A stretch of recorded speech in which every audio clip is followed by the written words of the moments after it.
राज्यातल्या विधानसभा निवडणुकीत मुंबई जवळच्या वसई आणि नालासोपारा मतदारसंघात हितेंद्र ठाकूरांच्या बहुजन विकास आघाडीची मक्तेदारी मोडीत निघाली आहे। वसई विरार नालासोपारा पट्ट्यात गेली 35 वर्ष बहुजन विकास आघाडीच्या हितेंद्र ठाकूरांचं जणू अनभिषिक्त साम्राज्य होतं। त्यापैकी वसई मतदारसंघातल्या तिहेरी लढतीत भाजपच्या स्नेहा दुबे पंडित या नव्या दमाच्या महिला उमेदवारानं हितेंद्र ठाकूरांचा पराभव केला। त्या पार्श्वभूमीवर आमचा प्रतिनिधी संदीप रामदास हिनं स्नेहा दुबे यांच्याशी बातचीत केली होती। आपण पाहूयात त्या मुलाखतीचा संपादित अंश। आपण पाहिलं की वसई म्हटलं की याच्या आधी ठाकूरांच्या साम्राज्याला जो पहिला हादरा दिला होता तो विवेक पंडित म्हणजे तुमच्या वडिलांनी दिला होता, भाऊंनी दिला होता। 2009 साली बवियाचा जो दुसरा उमेदवार होता त्यांना त्यांनी हरवलं होतं। शिवसेना आणि बाकीच्या पक्षांची साथ होती। भाऊंनी काही टिप्स दिल्या होत्या का यावेळेस? नक्कीच भाऊंचं पूर्ण मार्गदर्शन होतं आणि देवेंद्रजींबरोबर रवींद्रजी चव्हाण साहेबांबरोबर भाऊंचं सतत चर्चा असायची त्यांची। त्यामुळे मी म्हटलं तसं की माझ्या विजयाचं श्रेय हे ह्या तिघांनाही जातं। वसईकरांसाठीचं तुमचं काही विजन तुम्ही विचार केला असेल, सुरुवातीला तुम्ही काही मुद्दे घेऊन पण गेलात, छोटे छोटे अगेन सिविक इश्यूज पण त्याच्यात असतीलच, पण आणखी असं कुठलं तुमचं विजन आहे की वसईकरांना समजा आता मला पुढच्या 5 वर्षामध्ये हे 3-5 कामंही मला प्राधान्यानं करायची आहेत? बघा, वसईसाठी दहशतवाद हा काही नवीन नाही आहे, म्हणजे हा खूप मोठा मुद्दा होता आणि 1990 मध्ये मधला दहशतवाद, 1995 मधला वसईतला दहशतवाद हा विजिबल होता, दिसणारा होता।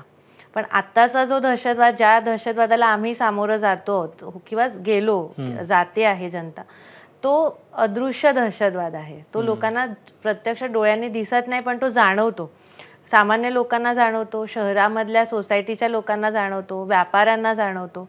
त्याला मुकाबला करणं, त्याच्या समोर खंबीरपणे उभं राहणं हा सुद्धा एक खूप मोठी गोष्ट होती आणि ते आम्ही उभे राहिलो।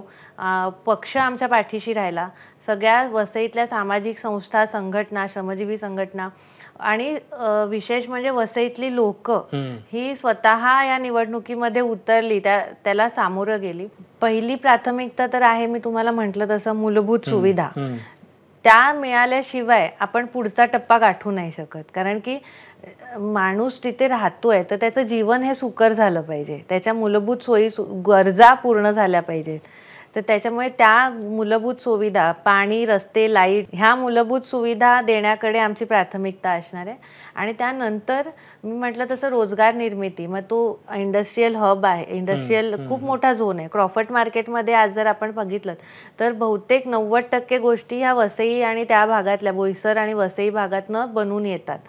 तर ते जर डेव्हलप करायचं असेल, तिकडे जर रोजगार निर्मिती करायची असेल तर त्या भागाला सोयी सुविधा पुरवणं आवश्यक आहे। आज तिथे EICचं हॉस्पिटल्स नाही आहे, तिथे वीज पुरवठा खंडित होत असतो वारंवार, त्याच्यामुळे प्रॉब्लेम्स असतात, पाण्याची सुविधा नाही आहेत। तर ह्या सगळ्या सुविधा तिथे इंडस्ट्री पार्कला देणं आणि तिथे रोजगार निर्मिती करणं, IT हब सारखं आपण तिथे वसईमध्ये जर करू शकलो, त्यासाठी प्रयत्न राहील। कारण की वसईमधले कित्येक तरुण हे जॉबसाठी मुंबईला येतात, परदेशामध्ये जातात, इन्फ्रास्ट्रक्चरच्या अभावामुळे ते बाहेर जातात। कोणालाही आपली जन्मभूमी सोडून जायला आवडत नाही, तर त्यामुळे ते इन्फ्रास्ट्रक्चर डेव्हलप करणं।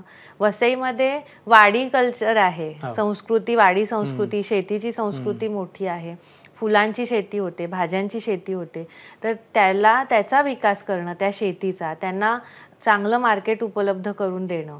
तिथला इको टुरिझम, हरित वसई हा म्हणजे वसईला, मुंबईला ऑक्सिजन देणारा म्हणून वसई ओळखला जातो, वसईचा हरित पट्टा। तर तो हरित पट्टा संरक्षित ठेवून तिथलं इको टुरिझम कसं वाढेल। आणि दुसरं, मच्छीमार समुदाय आमच्याकडे खूप मोठा आहे आणि त्यांचा प्रश्न जो आहे, त्यांच्या घराखालच्या जमिनी अजूनही त्यांच्या नावावर नाही आहेत, कोळीवाड्याचा, आणि तो खूप मोठा प्रश्न आहे। तर ती आमची प्राथमिकता असेल। आपण ABP माझा, उघडा डोळे बघा नीट।